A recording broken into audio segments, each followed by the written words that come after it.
Und ich möchte es nochmal klarifizieren, weil mir gerade ein persönlicher Vorwurf vorgeworfen wurde. Nicht jeder in diesem Land ist Gesundheitsminister. Es ist genau eine Person. Und ich bin der festen Überzeugung, und ich wiederhole das hier gerne, dass jemand mit so einer schlechten individuellen Zahnhygiene unmöglich verantwortlich sein kann für die Hygiene eines ganzen Landes. Und das können Sie auch gerne aufschreiben. Das wiederhole ich gerne. Das ist das, was ich denke. Das geht so nicht. Einen wunderschönen guten Morgen zur heutigen Pressekonferenz. Schön, dass Sie alle da sind. Wir können ein großartiges Ergebnis in Brandenburg feiern. Wir haben 3 erfolgreiche Wahlen hinter uns gebracht in Sachsen, Thüringen und in Brandenburg. Und wir sind die einzige Partei, die konstant erfolgreiche Ergebnisse eingefahren hat. Wir haben in Brandenburg eine historisch hohe Wahlbeteiligung. Und daran zeigt sich, dass die AfD, die Alternative für Deutschland, die Demokratie lebendig gemacht hat. Und darüber freuen wir uns sehr.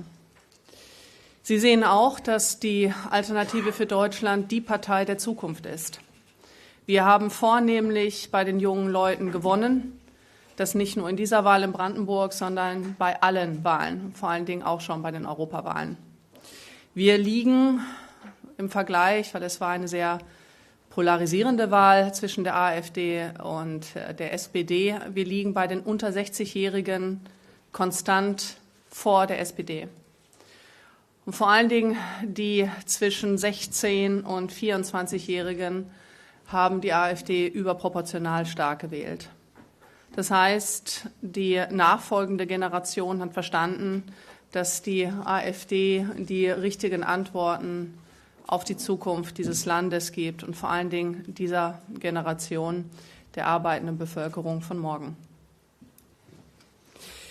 Ich möchte es dabei belassen und vor allen Dingen auch das Wort an die lieben brandenburgischen Kollegen dann übergeben.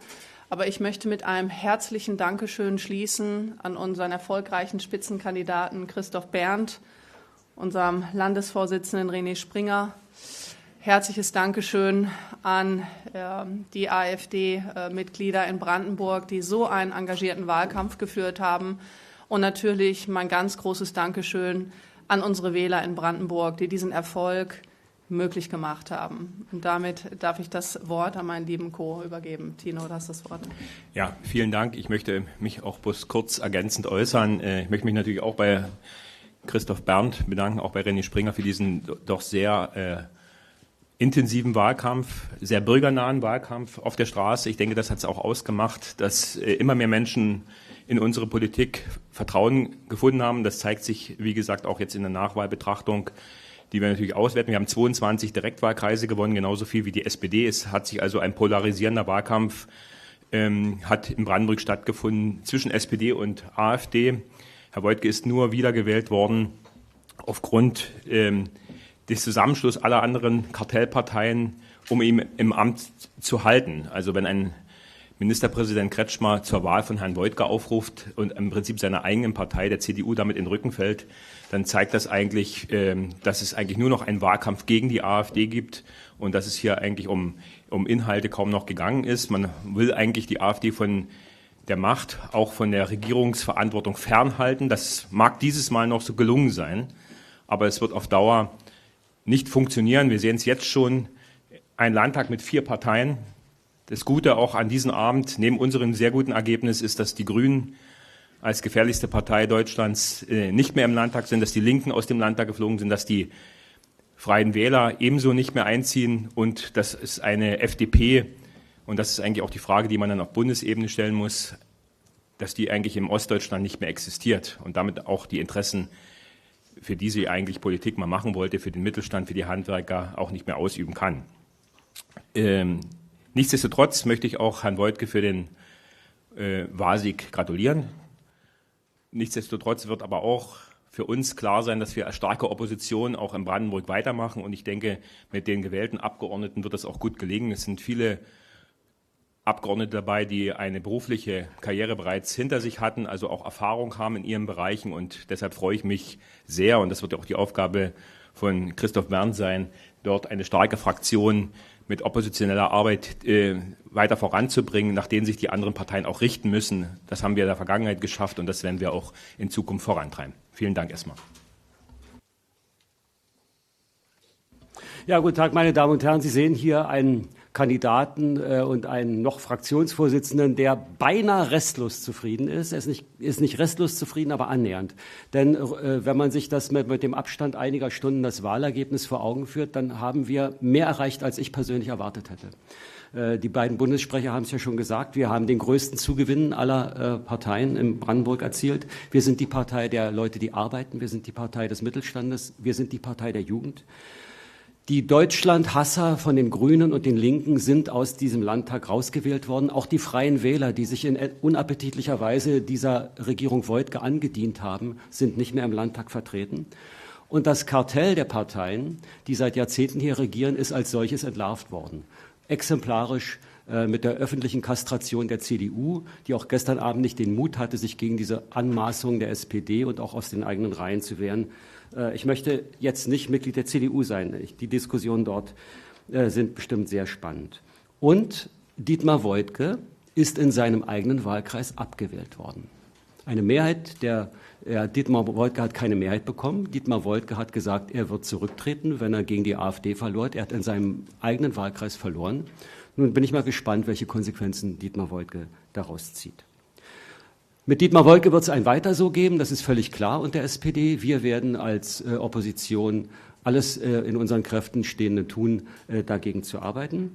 Und wir wollen auch noch in Erinnerung rufen, dass Woidke im Amt geblieben ist, verdankt er einem unglaublichen Stimmentransfer innerhalb dieses Kartells der Parteien. Und zu diesem Kartell, auch das will ich in Ihre Richtung sagen, hat sich in einer Art und Weise haben sich die öffentlich-rechtlichen Medien und auch ein großer Teil der Lokalmedien gesellt, die mich erstaunen lässt. Diese einseitige Parteinahme für Dietmar Woidke und gegen die AfD, das ist schon etwas ganz Bemerkenswertes, und darum sage ich an dieser Stelle auch nochmal ganz herzlichen Dank an die freien und alternativen Medien, die dann wenigstens einen Ausgleich geschaffen haben gegen das, was die etablierten Medien getan haben. Und ich glaube, auch denen gehört die Zukunft. Ich will mich an dieser Stelle nochmal ganz herzlich bedanken. Bedanken bei meinem Landesverband, bei meinem Landesvorsitzenden René Springer und einem Landesverband, auf den ich durchaus stolz bin, der, finde ich, einen fabelhaften Wahlkampf hingelegt hat. Bedanke mich herzlich bei meinen beiden Bundessprechern, Alice Weidel und Tino Kruppalla, für die großartige Unterstützung überhaupt, die mich bei der AfD insgesamt bedanken will. Wir hatten ja dann auch Stellvertreter, wir hatten andere Landesvorsitzende da, Björn Höcke, Jörg Urban waren da. Also die AfD hat hier sowohl im Land Brandenburg als auch auf Bundesebene sehr geschlossen gehandelt, gezeigt, dass sie wirklich reif ist und dass wir bereit sind, noch mehr Verantwortung zu übernehmen. Und das wird auf absehbare Zeit passieren. Die Brandmauer wird nicht mehr lange halten. Ja, guten Morgen, auch von meiner Seite. Und zunächst möchte ich mich dem Dank anschließen, der an unsere Wähler gerichtet ist. Denn es sind unsere Wähler, die es ermöglicht haben, dass wir noch stärker jetzt ins Parlament einziehen, dass wir die Sperrminorität haben und damit die Altparteien zwingen, mit uns zusammenzuarbeiten. Nämlich dann, wenn es wirklich wichtig wird, bei der Ernennung von Richtern beispielsweise, aber auch bei Verfassungsänderungen. Das mal vorweg. Ansonsten möchte ich vielleicht kurz auszugsweise berichten aus einer Landesvorstandssitzung, die wir heute Morgen hatten, wo wir zunächst nochmal uns mit dem Ergebnis beschäftigt haben, aber auch schon nach vorne geschaut haben, was jetzt die nächsten Schritte sein werden. Festgestellt haben wir, da will ich nicht das wiederholen, was gesagt wurde, aber es vielleicht zusammenfassen in einem Satz, dass Dietmar Woidke es gerade so mit Krücken ins Ziel geschafft hat. Und eine dieser Krücken ist dieses fragwürdige Netzwerk Campact. Es ist nun bekannt durch die Aufarbeitung, die 1% geleistet hat, dass Campact Mittel bekommt vom Bundesfamilienministerium, aber eben offensichtlich auch von ausländischen Geldgebern. Genannt wird dort die Open Society Foundation. Und dieses Geld ist dann in den Wahlkampf geflossen, um die AfD zu verhindern. Marie Schäffer aus Potsdam, Mitglied der Grünen, soll mit 72.000 Euro unterstützt worden sein, darunter 25.000 Euro Direktspende. 110.000 Euro sind an 25 SPD-Kandidaten geflossen und selbst der Chef der Freien Wähler hat 4.000 Euro Parteispende bekommen von diesem fragwürdigen Netzwerk. Das, was uns von der etablierten Presse immer unterstellt wird, dass wir irgendwie von fragwürdigen Geldgebern unterstützt werden, das liegt hier ganz offen auf der Hand. Und es trifft Linke, Grüne, Freie Wähler und die SPD. Und wir haben heute im Vorstand beschlossen, dass wir dieses Thema aufarbeiten werden mit allen Mitteln, die uns zur Verfügung stehen und das transparent machen, was hier eigentlich passiert. Diese Korruption werden wir so nicht geschehen lassen. Das ist das eine und das andere, und da wird es sicherlich auch Fragen geben. Da möchte ich schon vorwegnehmen, dass wir auch beschlossen haben, auf BSW und CDU zuzugehen und Gespräche anzubieten, um zu schauen, ob man hier Gemeinsamkeiten ausloten kann. Das soweit erstmal dazu. Vielen Dank. Vielen Dank. Frederik Schindler, Welt und Welt am Sonntag. Meine erste Frage richtet sich an Herrn Berndt.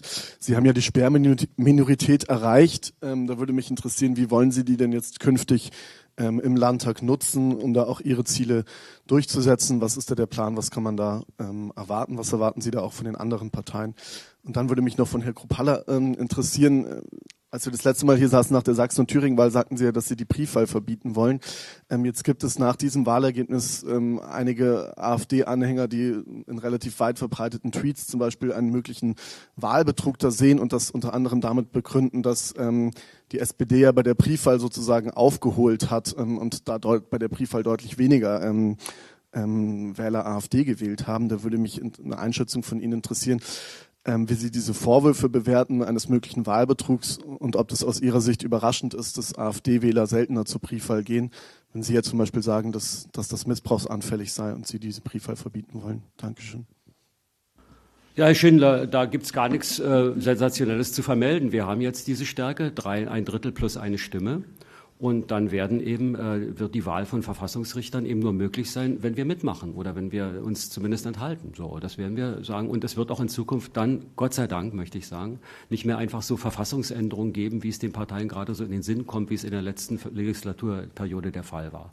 Das werden wir dann verhindern, wenn es gute Vorschläge gibt. Ich sage nochmal, das, was ich auch in dem Wahlkampf gesagt habe, inhaltlich gibt es für uns wirklich keine Brandmauern. Wir sind bereit, mit allen Parteien zu reden über gute Vorschläge. Wir haben auch in der Vergangenheit guten Anträgen der anderen zugestimmt. Das werden wir auch weitermachen. Es geht uns um die Sache hier im Land Brandenburg und dementsprechend verantwortungsbewusst werden wir mit diesen Möglichkeiten dieser sogenannten Sperrminorität umgehen. Ja, Herr Schindler, vielleicht zu der Briefwahl nochmal. Ich meine, wir haben es auch bei dieser Wahl gesehen, dass es doch sehr große Unterschiede teilweise in einer empirischen Art der Auswertung auch gegeben hat, die auch mathematisch für einige schwer zu erklären sind, dass es auch große Unterschiede gibt. Ob der AfD-Wähler grundsätzlich nicht zur Briefwahl neigt, auch das weiß ich nicht, ob das auch wirklich so ist. Aber wir haben teilweise Unterschiede von 60% Unterschied zur Briefwahl. Wir würden nach der reinen Urdenwahl, hätte die AfD 34% bekommen bei dieser Landtagswahl. Und dass die Briefwahl manipulationsanfällig ist, ich denke, das ist kein Geheimnis, das wissen Sie. Die meisten Wahlfälschungen, die in der Vergangenheit aufgeklärt wurden und auch ermittelt wurden, sind in der Briefwahl geschehen. Und auch wie die Aufbewahrung, das habe ich das letzte Mal schon gesagt, teilweise von Wahlurnen und Wahlbriefunterlagen in den Rathäusern vollzogen wird, spottet teilweise jeder Beschreibung. Auch wie Wahlkampf im Übrigen in den Altersheimen gemacht wird, wie dort Parteien ein- und ausgehen, außer die AfD, deren Zutritt in vielen Altersheimen, gerade was Caritas, Diakonie etc. angeht, verwehrt wird. Auch das zeigt eigentlich, dass es eine Entwicklung ist, die man beobachten sollte, zumindest auch mal vielleicht kontrollieren sollte. Und inwieweit die Briefwahl eigentlich als Ausnahme, wie sie ja so gestaltet ist, auch gelten sollte. Im Übrigen in einigen anderen europäischen Ländern wurde die Briefwahl wieder zurückgenommen und als Urdenwahl hauptsächlich deklariert. Die Briefwahl, und das will ich nochmal deutlich machen, sollte wirklich die Ausnahme sein und keine Regelwahl, weil sie eben, wie gesagt, sehr manipulationsanfällig ist. Wir werden uns jetzt auch genau anschauen, wie die Unterschiede sind, gerade was Altenheime angeht, gerade was auch dort Manipulationsvorwürfe, die es ja bereits schon gibt. Am Ende wird das untersucht werden müssen, aber ich halte auch an dieser Forderung fest, man sollte von der Briefwahl wieder wegkommen. Es sollte wirklich die absolute Ausnahme sein für diejenigen Bevölkerungsteile, die wirklich nicht in der Lage sind, zur Stimmabgabe ins Wahllokal zu gehen. Aber da muss es Regelungen geben, die wirklich weitestgehend manipulationssicher sind. Kein Verbot, sondern Ausnahme, genau. Majdudin von der Rheinischen Post. Ich würde gerne in die Zukunft schauen. Meine Fragen gehen an Frau Weidel und Herrn Kruppalla. Sie gehen ja jetzt mit Rückenwind in den Bundestagswahlkampf und ich wüsste gern, welche Lehren Sie aus diesen Wahlkämpfen der vergangenen Wochen mit sich nehmen und wann kümmern Sie sich um die Frage der Kanzlerkandidatur? Ich glaube, dass wir sehr erfolgreich aus diesen Wahlen dieses Jahr hervorgegangen sind. Wir haben konstant Wahlerfolge eingefahren und starten, wie Sie jetzt völlig richtig gesagt haben, mit Rückenwind in die Bundestagswahlen, die wir vorbereiten. Ich glaube, dass wir auf dem richtigen Weg sind, dass wir Kurs halten müssen. Die AfD hat sich zu einer Programmpartei entwickelt. Wir sind bereits Volkspartei mit einer Wählerbindung von über 30% der Wählerschaft. Wir sind im bundesweiten Trend, sind wir gestern auf 20% gesprungen. Laut der INSA-Umfrage, das ist ein hocherfolgreicher und hocherfreulicher Wert. Wir sind mit Abstand zweitstärkste Kraft im Bund. Und daraus leitet sich natürlich auch der Anspruch der AfD an einer Regierungsbeteiligung ab. Der Wähler hat uns in allen 3 Landtagswahlen in Ostdeutschland mit einem Regierungsauftrag ausgestattet.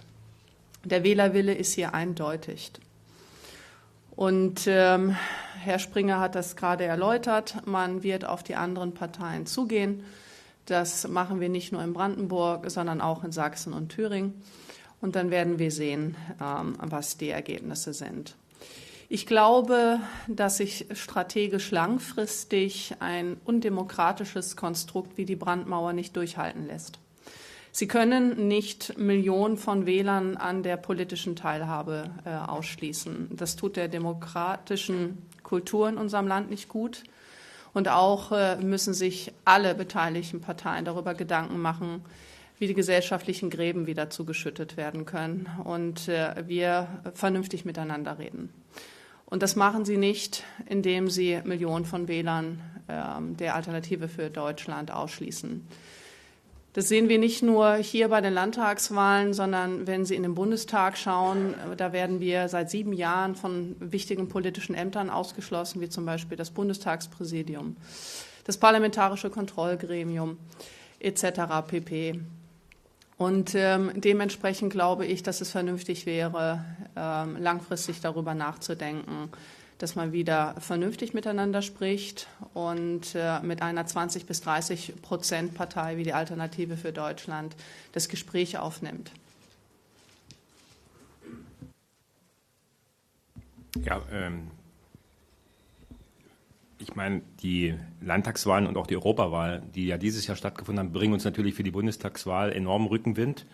Wir haben aber noch im März die Landtagswahl in Hamburg, die natürlich auch noch ansteht. Auch dort wollen wir unser Ergebnis wenigstens verdoppeln. Wir sind ja das letzte Mal dort knapp in den Landtag, in die Bürgerschaft eingezogen.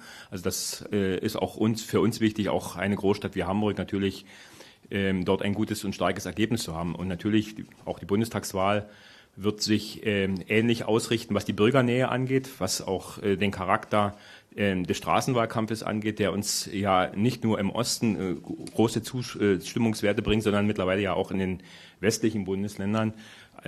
Was natürlich, und das muss man auch sagen, und das sieht man jetzt auch in der Auswertung, und das werden wir auch intern sicherlich besprechen, ist, wo wir zugelegt haben, aber wo wir weiter zulegen wollen. Das ist natürlich die Kompetenz, das ist die Glaubwürdigkeit, das ist auch der Sachverstand und das ist auch die Empathie und Sympathie. Denn man hat gesehen, dass hier in Brandenburg hauptsächlich Herr Woidke als Herr Woidke gewählt wurde und nicht die SPD. Und da zeigt sich natürlich auch ein Amtsinhaberbonus, der durchaus vorhanden ist. Und dass wir natürlich auch personell sicherlich dort noch Nachholbedarf haben, um insgesamt auch die Personen in den Vordergrund zu bringen, die auch beim Wähler eine große Unterstützung bekommen. Gleichwohl auch für den Bundestagswahlkampf, was Sie als Kanzlerkandidatur angesprochen haben, das wird die nächsten Wochen, werden wir das im Bundesvorstand beraten und da wird es auch dieses Jahr noch eine Entscheidung geben. Ja, Christian Feurath, Junge Freiheit. Eine Frage, wenn Sie sagen, Sie sind nicht restlos zufrieden, dann vielleicht auch ein Blick auf das BSW. Sehen Sie da mit einem eher weinenden Auge drauf, dass Sie sagen, diese gibt es erst 8 Monate und schon stehen die vor einer möglichen Regierungsbeteiligung, was uns nach 10 Jahren nicht möglich ist? Oder sehen Sie da ein eher lachendes Auge, dass Sie sagen, naja, sollen die mal in die Regierung gehen, dann werden die ganz schnell entzaubert und, sage ich mal, die Protestwähler kehren wieder zu ihrer AfD zurück? Also auf keinen Fall mit einem weinenden Auge. Wir sind Realisten. Es war ja klar, das Bündnis Sarah Wagenknecht ist gebildet worden, um Regierungsübernahmen der AfD im Osten zu verhindern. Das war völlig klar. Das war das Ziel dieses Bündnisses. Es ist ja im Grunde keine Partei, sondern ein größerer Club. Und das war auch klar, dass das erstmal funktionieren wird, haben wir ja in den Umfragen gesehen. Aber wir sehen auch, dass das BSW mittlerweile fast schon seinen Peak überschritten hat. Dass dabei ist, sich zu entzaubern, allein durch sein Auftreten in Thüringen, wo, das muss man sich mal vorstellen, wo das BSW jetzt zusammen mit der Linkspartei von Bodo Ramelow, die es ja verlassen hat, dabei ist, Mehrheiten gegen den Wahlsieger AfD zu zimmern. Und die Wähler des BSW wollen aber, dass sich was ändert. Das BSW wird ja gewählt von Leuten, die den Kanal voll haben, von CDU, SPD, Linken, Grünen, von dieser Politik, die sich nur noch nicht trauen, zur AfD zu gehen und denken, das BSW ist eine Alternative, die ist nicht ganz so krass, kann man wählen, ändert sich doch was. Und wenn die dann merken, es ändert sich nichts, dann wird der Zauber ganz schnell verfliegen. Wir werden ja auch sehen, ob das BSW hier in Brandenburg mit uns redet, mit uns vielleicht auch in wichtigen Fragen gemeinsame Anträge durchbringt oder ob es weiter verfolgt einen Kurs des Verbots der AfD. Wenn das BSW so weitermacht, wird es schon zur Bundestagswahl, bin ich ziemlich sicher, sein, eine viel geringere Rolle spielen als in diesem Herbst.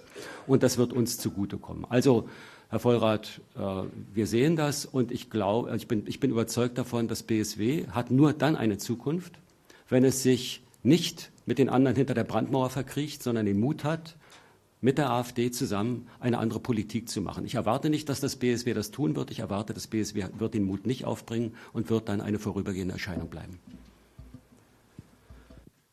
Ja, Dominik Guggemus, Neue Berliner Redaktionsgesellschaft. Meine Frage geht an Herrn Berndt. Hier bin ich. Die Nachwahlbefragung hat gezeigt, dass nur 30% Ihrer Wähler der Forderung nach dem Ausschluss von Asylbewerbern von öffentlichen Veranstaltungen zugestimmt hat. Würden Sie daraus ableiten, dass Sie da übers Ziel hinausgeschossen sind? Und Frau Weidel, Ihre Einschätzung würde mich dazu auch interessieren. Ich will nochmal sagen, das ist natürlich eine Forderung, die man nicht gerne erhebt. Aber das war die Reaktion auf Solingen. Und wir haben diese Diskussion jetzt seit dem Breitscheidplatz geführt und jedes Mal kommen Regierungen und offizielle Vertreter erklären ihr Bedauern und es geht weiter wie bisher. So, und da muss man sagen, es geht so nicht weiter. Wenn wir die Grenzen offen haben, wie sie offen sind, und Sie sehen ja, dass Fesers Grenzschließung nach Polen ein Witz ist, ein Schaueffekt, da kann jeder nach wie vor kommen und gehen, wie er will. Solange wir in diesem Zustand sind, müssen wir darüber nachdenken, wie wir unsere Bevölkerung schützen. Und da müssen wir vielleicht auf die wunderbaren Erfahrungen der Corona-Zeit zurückgreifen und eben doch solche Betretungsverbote machen. Das ist dann eine schwierige Diskussion, das räume ich gerne ein. Aber wir stehen dazu, dass wir Konsequenzen ziehen müssen aus diesen Terroranschlägen. Übrigens, das gibt mir noch Gelegenheit, einen ganz kleinen Satz zu ergänzen. Zu den Erfolgen dieser Wahl gehört ja auch, dass schon vor dem Wahltag der Ministerpräsident Dietmar Woidke und Innenminister Michael Stübgen Positionen bezogen haben zur Grenzsicherung, zum Umgang mit Ausländern, zur Abschiebung, für die sie uns vom Verfassungsschutz beobachten lassen. Das ist sehr bemerkenswert. Sie werden nicht mehr hinter diese Äußerungen zurückkehren können. Alles das, was wir zur Asylpolitik sagen, ist damit mit dem Segen des brandenburgischen Ministerpräsidenten und Innenminister verfassungskonform. Das wollen wir mal festhalten. So, also ich denke schon, dass es nicht eine ganz einfache Diskussion ist, aber eine notwendige Diskussion. Und wir scheuen das dann auch nicht. Uns geht es nicht darum, uns beliebt zu machen. Uns geht es darum, dass die Politik besser wird. Und da muss man dann auch mal mit Forderungen auf den Plan treten, die nicht sofort Beifall finden. Das halten wir aus. Um es kurz zu machen, weil Bernd alles gesagt hat. Ich glaube, dass wir das alles gar nicht diskutieren müssten, wenn die deutschen Grenzen nicht seit 11 Jahren völlig rechtswidrig offen gehalten würden. Und mehr gibt es dazu nicht zu sagen. Ja, Gabor Hallas, ARD Hauptstadtstudio, schließt so ein bisschen an die Frage, weil Sie haben jetzt ja nochmal gesagt, Sie erwarten, dass die anderen Parteien mit Ihnen sprechen. Die Forderung von Herrn Berndt ist gerade angesprochen worden. Frau Weidel, Sie haben im Wahlkampf zum Beispiel über die Körperhygiene von Herrn Lauterbach gesprochen. Das ist ja jetzt nicht unbedingt ein Gesprächsangebot an die andere Seite. Gibt es irgendwie Pläne, dass man auch im Tonfall, in der Radikalität der Forderung vielleicht etwas abrüstet, um ja Ihren Wählern auch was zu bieten? Weil ich meine, Sie haben jetzt wieder stark abgeschnitten, aber Sie werden nicht regieren, vielleicht auch wegen dieser Töne.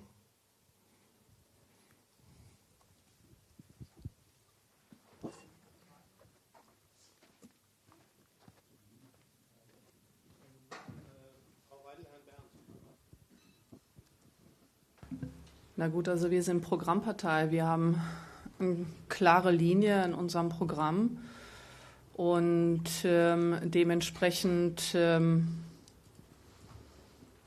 sollten wir ins Gespräch kommen. Sie haben jetzt gerade etwas angesprochen. Es ging dort nicht um Körperhygiene, sondern ganz explizit um Zahnhygiene. Und ich glaube, dass jemand, der Verantwortung für ein gesamtes Land übernimmt, die Bevölkerung weggesperrt hat, rechtswidrig, während der Corona-Pandemie, die Menschen angelogen hat, mit geschwärzten RKI-Protokollen operiert, völlig entgegen der wissenschaftlichen Meinung gehandelt hat, Masken hat einkaufen lassen, Impfdosen hat einkaufen lassen, über Impfnebenwirkungen gelogen hat, dass so jemand nicht die Verantwortung für die Gesundheit als Gesundheitsminister für dieses Land tragen sollte. Und das fängt bei der Individualhygiene an. Und dafür kann jeder was. Zur Frage des Umgangs und der verbalen Angriffe, ja, ich meine, wer wird denn ständig beleidigt und beschimpft? Als Nazischlampe, als Abschaum, als dummes Nazischwein und Frau Agnes Strack-Zimmermann hat andere Ausdrücke benutzt, die ich hier gar nicht wiederholen will. Das wird uns doch ständig entgegengeworfen. Und wo ist der mediale Aufschrei da? Was sagen Sie denn den Vertretern von Grünen, SPD, Linken, auch der CDU, die als AfD auf diese Weise Jahr um Jahr beschimpfen? Ich finde, wir sind nicht diejenigen, die hier den Diskurs oder das Gespräch vergiften, die hier irgendwie eine besondere Schärfe in die Diskussion tragen. Wir setzen uns in der Sache hart mit den anderen Parteien auseinander, das wohl. Aber ich betone nochmal, wir sind bereit, im Interesse der Sache mit allen, mit denen wir uns vorher hart auseinandergesetzt haben, auch mitzustimmen.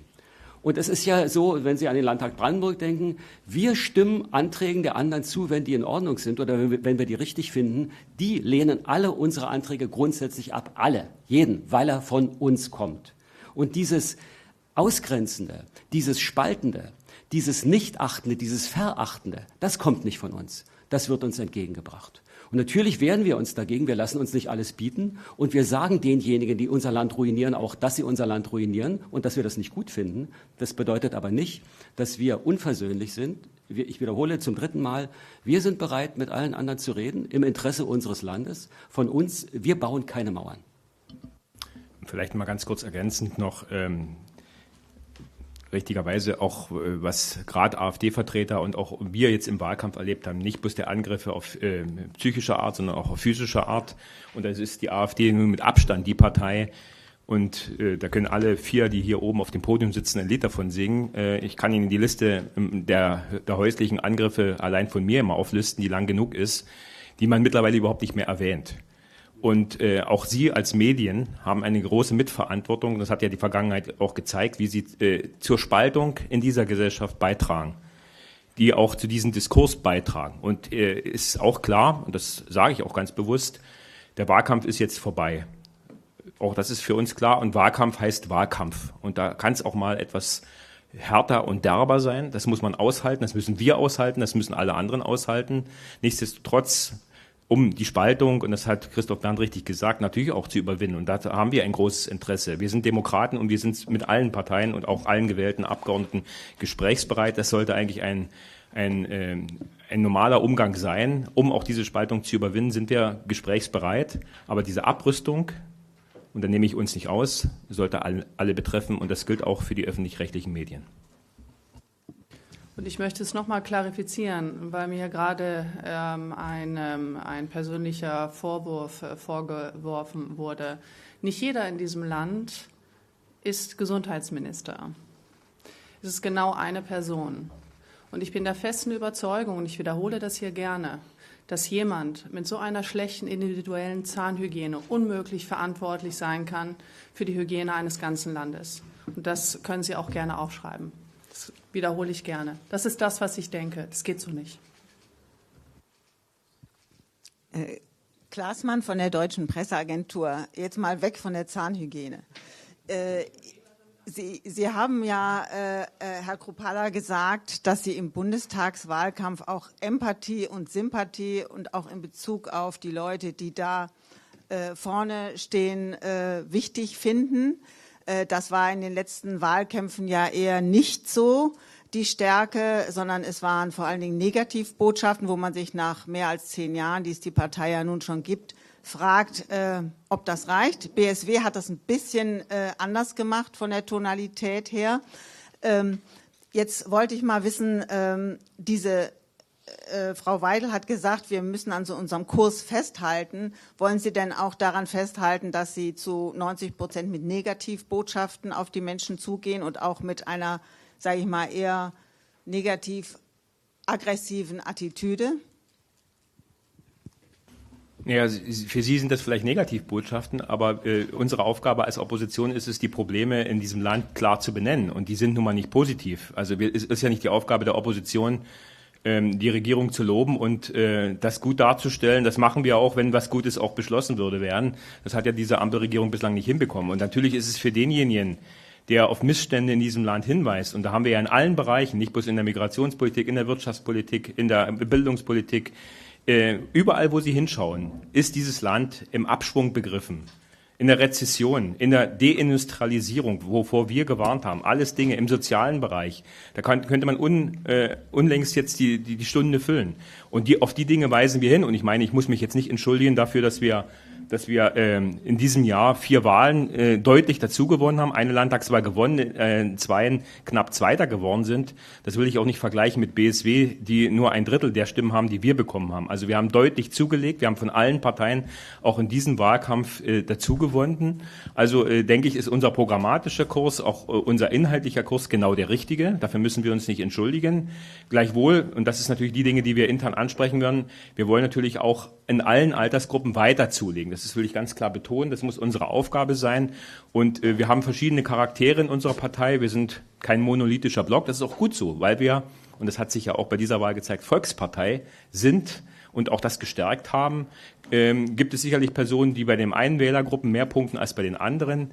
Aber insgesamt, und das will ich nochmal betonen, ist natürlich klar, dass wir an Kompetenz, an Sachkompetenz in vielen Bereichen, im wirtschaftlichen Bereich, im sozialen Bereich zulegen wollen und müssen.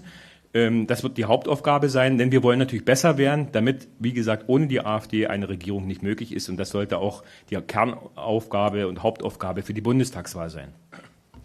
Wenn ich noch einen Satz ergänzen darf, ich finde gerade diese Landtagswahlen in Brandenburg zeigen sehr gut, Frau Klaasmann, dass es genau andersrum ist, als Sie sagen. Denn 75% derjenigen, die gestern SPD gewählt haben, haben angegeben, das haben sie gemacht, um die AfD zu verhindern. Nicht etwa, weil die SPD so toll ist oder Herr Woidke so ein starker Typ ist. Und es wurde ja immer Angst gemacht, die AfD würde ein 1933 bedeuten. So, also es wurde eine massive Angstkampagne und Negativkampagne gegen die AfD gemacht. Das war der Inhalt der Wahlen dieses Kartells gegen die AfD. Und unsere Botschaften sind genau gegenteilig. Unsere Aussage war, es wird Zeit, unser Land zu retten. Wir haben lauter positive Botschaften. Ich habe einen Verein gegründet, der nennt sich Zukunft Heimat. Und ich habe meine Reden regelmäßig mit dem Satz geschlossen, Hoffen ist Pflicht. Dass wir uns überhaupt auf den Weg machen, dass wir uns überhaupt diesem ganzen medialen Terror und diesen ganzen Angriffen in der Politik aussetzen, geht nur, weil wir von einer Hoffnung getragen sind, dieses Land wieder in Ordnung zu bringen. Wir bringen eine frohe Botschaft ins Land und die Angstbotschaften kommen von den anderen. Jan Sternberg, RND. Sie feiern sich als Partei der Jugend. Die Zahlen geben Ihnen recht, aber man hat ja ein bisschen das Gefühl, dass Ihnen diese Erfolge eher in den Schoß gefallen sind. Es gab da einen Kandidaten aus dem Europawahlkampf, dessen Namen ich jetzt nicht nennen möchte, der jetzt auch im Wahlkampf natürlich auftauchte, von dem Sie sagen, der spielte gar nicht so eine große Rolle. Dann gibt es dessen Social-Media-Berater, gegen den Sie jetzt rechtlich vorgehen, weil er eine interessante Vorstellung von Urheberrecht hat. Dann gab es Bots, dann gab es Fakes in den sozialen Medien. Und dann gibt es in Brandenburg weniger als anderswo ein ungeklärtes Verhältnis zur Jugendorganisation. Dazu die Frage erstmal an die Bundessprecher. Wie geht man, wird es eine Social-Media-Strategie des Bundesvorstands geben und wird die Frage, wie man mit der jungen Alternative umgeht, bald geklärt? Zweite Frage, es gibt ja noch eine Wahl jetzt am Sonntag in Österreich. Ich weiß nicht ganz, ob Sie die FPÖ jetzt noch als Schwesterpartei bezeichnen, nachdem sie nicht mehr dabei haben wollte im Europaparlament. Aber dennoch auch Herr Kickel macht einen relativ aggressiven Wahlkampf, sagt, wir gegen das System, Remigration etc. liegt zurzeit vorne. Wie ist zurzeit Ihre Beziehung zu Herrn Kickel und können Sie sich von ihm auch was abschauen? Wollen Sie sich von ihm auch etwas abschauen für den Bundestagswahlkampf? Also vielleicht zu Ihrer letzten Frage zuerst. Herr Kickel hat uns gestern gratuliert, das hat er auch öffentlich getan. Wir haben nach wie vor ein sehr gutes Verhältnis zur FPÖ. Wir wünschen der FPÖ einen fulminanten Wahlsieg am nächsten Sonntag. Auch da zeichnet sich möglicherweise ab das gleiche Szenario wie mit der AfD bei den Ostwahlen. Starkes Ergebnis für die FPÖ rund um die 30% plus. Und alle Verliererparteien vereinigen sich gegen die FPÖ. Ich glaube, dass sich auch die FPÖ langfristig durchsetzen wird mit diesem super Spitzenkandidaten Herbert Kickel. Insgesamt ist die FPÖ sehr gut aufgestellt und was sich in unserem europäischen Verhältnis langfristig entwickeln wird, da können Sie sich mal überraschen lassen. Herr Kropala, ich wollte noch mal auf diese Empathie und Sympathie, diesen Mangel, dieses Defizit zurückkommen, was Sie vorhin andeuteten. Es zeigt sich ja immer wieder, dass Ihrer Partei so viel Kritik entgegenschlägt, weil eben Sie diese schon erwähnte negativ-aggressive Attitüde an den Tag legen oder eben, ganz konkretes Beispiel, gestern wieder eben Abschiebe-Party-Songs mitgrölen lassen von Ihren Anhängern. Mich würde mal interessieren, wie muss das Personal aussehen, oder wie muss sich das Personal dieser Partei verändern aus Ihrer Sicht, vom Auftreten her oder von der Zusammensetzung her, damit es, so wie Sie es andeuten, empathischer rüberkommt für die künftigen Wahlkämpfe? Welche Anforderungen stellen Sie an diese Leute? Ich würde mal einsteigen, auch wenn die Frage zunächst an Tino Kropala gerichtet war, der dann gleich noch übernehmen wird. Also dieser Abschiebesong, der gestern gespielt wurde, war Teil der Kampagne der JA Brandenburg. Und es ist ja nicht unüblich in Parteien, dass die Jugend Grenzen austestet. Und dazu gehört das sicherlich auch. Was ich aber nie verstehen werde, ist, wie man sich über einen Song aufregen kann, während man die Forderung der Jusos, die vor einiger Zeit erhoben wurde, bis zum 9. Monat abzutreiben, einfach so dahin plätschert. Also da verstehe ich auch die Prioritätensetzung der Journalisten nicht. Dagegen ist so ein Song harmlos und die JA hat eine großartige Arbeit im Wahlkampf geleistet. Und denn sei es ihr vergönnt, dass am Wahlkampfabend eben mal der Song gespielt wird. Das hat nichts mit Sympathie oder Empathie, fehlender Empathie, was auch immer zu tun. Wir sind empathisch, wir lieben Deutschland. Und das ist auch das, was bei unseren Wählern ankommt. Die wollen endlich, dass es sich um sie dreht und ihre Sorgen, die Sie aus der Presse nicht mehr entnehmen. Und da machen wir halt den Unterschied. Vielleicht noch 2 Sätze ergänzend. Herr Steffen, natürlich ist auch Kritik und auch wenn sie seriös ist, für uns wichtig. Wir wollen besser werden, das ist ganz klar. Aber Sie haben es darauf angesprochen, was Personal und Politik angeht. Ich meine, wir sind eine sehr basisdemokratische Partei, das wissen Sie. Und von daher hat man natürlich auch auf einige Zugriffe, was Personal angeht, nicht unbedingt den Einfluss, weil natürlich basisdemokratisch gewählt wird. Und ich will es nochmal sagen, wir sind fast alle, die in der AfD aktuell Politik machen, sind vorher nie politisch aktiv gewesen oder sind auch keine gelernten, geschulten, gezüchteten, ich will es mal so bezeichnen, Politiker wie in den Kartellparteien. Sie sind von außen gekommen, haben sich teilweise auch in diese politische Arbeit hineingearbeitet und ja, manche sprechen eben auch vielleicht etwas deutlicher, als es vielleicht auch ein Journalist gewohnt ist. Nichtsdestotrotz, denke ich, hat sich auch bei uns eine Lernkurve gezeigt und die wird sich auch in Zukunft weiter zeigen. Was wir natürlich auch angreifen wollen, zusätzlich zu natürlich verbesserten Personal. Das ist immer eine Diskussion, die es im Übrigen in jeder Partei auch gibt. Schauen Sie sich das Personal der anderen Parteien an. Wir wollen natürlich auch auf die Frauen wesentlich mehr Wählerpotenzial akquirieren, auch die Attraktivität für Frauen steigern. Das ist auch eine Aufgabe, mit der sich der Bundesvorstand aktuell intensiv beschäftigt, auch zur nächsten Bundestagswahl. Entschuldigung, ich wollte noch ein Wort dazu sagen. Also das ist schon typischer, Steffen. Ich habe eben der Frau Klaßmann widersprochen darin, dass wir eine negative Attitüde verbreiten. Ich habe gesagt, unser Wahlkampf ist getragen von Hoffnung. Das ganze Engagement der AfD können Sie nicht verstehen ohne eine tief sitzende Hoffnung. Und Sie übernehmen einfach wieder den Begriff und stellen es als Selbstverständlichkeit dar, dass wir negative Attitüde verbreiten, dass wir Angst verbreiten würden. Das ist eine mediale Umdeutung. Unser Impuls ist der Hoffnung. Und ich kann Ihnen sagen, ich weiß ja, Sie waren ja auch auf der einen oder anderen Wahlkampfveranstaltung auch. Die Leute, die mit uns gesprochen haben, und es waren viele, die dann regelmäßig noch diese stundenlangen Fotosessionen gemacht haben, Sessionen, so nicht Sessionen, die haben uns immer wieder dafür gelobt, dass wir ihnen Hoffnung geben. Die sind ja drauf und dran, die Hoffnung zu verlieren. Durch die Politik, die wir seit Jahren und Jahrzehnten erleben, dass die Deutschen das Letzte sind, dass sie Steuern zahlen können, aber ansonsten immer im Streit mit Migranten der Trottel sind, dass die Betriebe abwandern, weil sie mit Bürokratie und Vorschriften erstickt werden. Das haben die Leute satt, die Fachkräfte gehen aus dem Land. Und wir geben denen wieder Hoffnung, sagt, bleibt im Land, wehrt euch, wir werden es wieder besser machen. Ich widerspreche Ihnen ausdrücklich darin, dass wir eine negative Stimmung verbreiten. Wir sind die Hoffnungsgeber für Deutschland.